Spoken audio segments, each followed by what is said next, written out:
Hello everyone, today we're going to evaluate a series, and it's what's known as a geometric series, and I've denoted it by s subscript n here.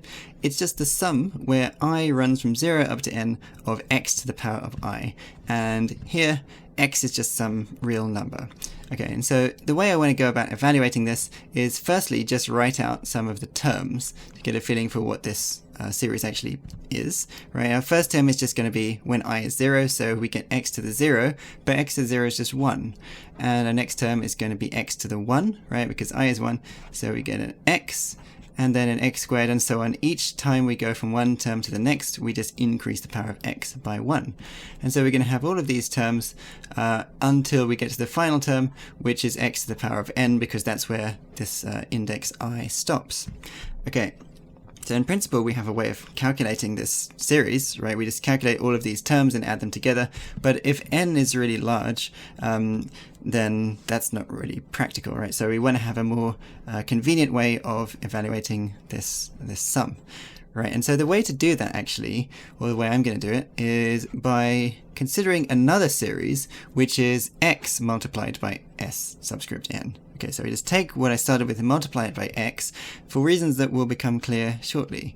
Okay, so if we multiply this whole thing by x, well, our 1 becomes x, our x becomes x squared, our x squared becomes x cubed, and so on, right? We just increase all the powers of x by 1 compared to what we started with. So the last term is going to be x to the n plus 1.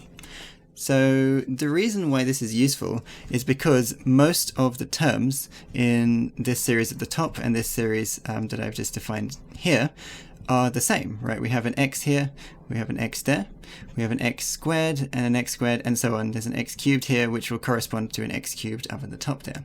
And the only terms that they don't have in common are this 1 at the beginning and this x to the n plus 1 at the end.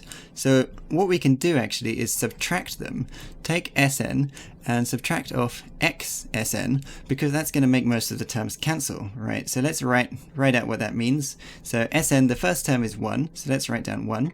The first term of x Sn is x, so let's subtract that. Then we add on the second term of Sn, which is just x. Then we subtract the second term of x Sn, which is x squared.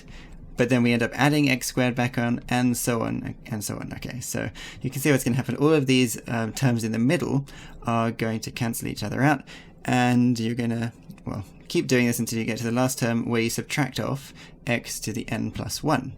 Okay, and so this is just 1 minus x to the n plus 1.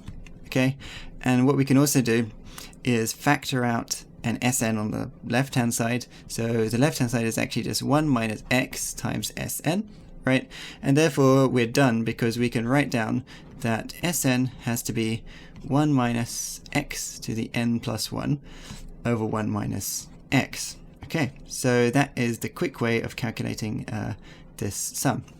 Now, there's one more thing I'd like to consider, which is what happens when n goes towards infinity. So we are going to take the limiting case of Sn as n goes towards infinity. So let's write that down. The limit as n goes to infinity of Sn. For notational convenience, this is usually denoted as s subscript infinity. And I'm not going to do this in a particularly mathematically rigorous way. I'm just going to use an intuitive argument.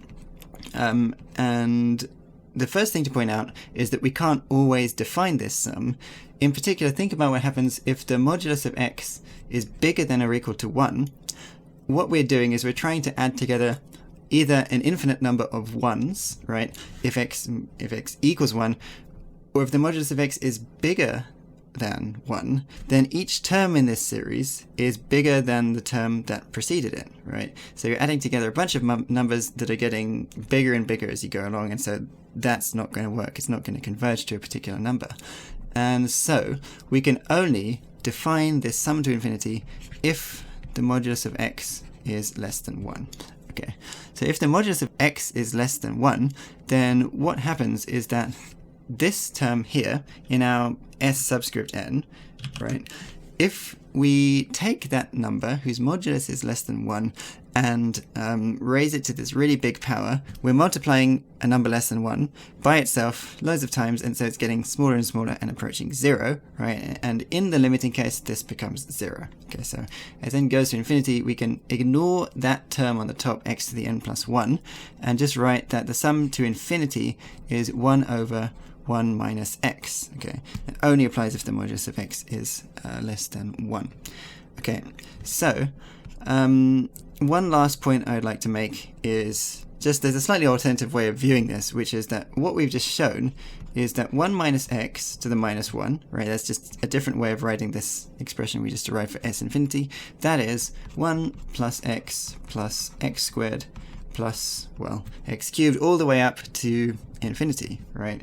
And this might look familiar if you've ever seen the binomial expansion, because this is exactly what you would expect if you were to binomially expand 1 minus x to the power of minus 1. So this is just a binomial expansion. Okay, so that's an alternative way of viewing the same result of the sum to infinity. So that's how you can easily calculate the sum of a geometric series and also the limiting case where n goes to infinity.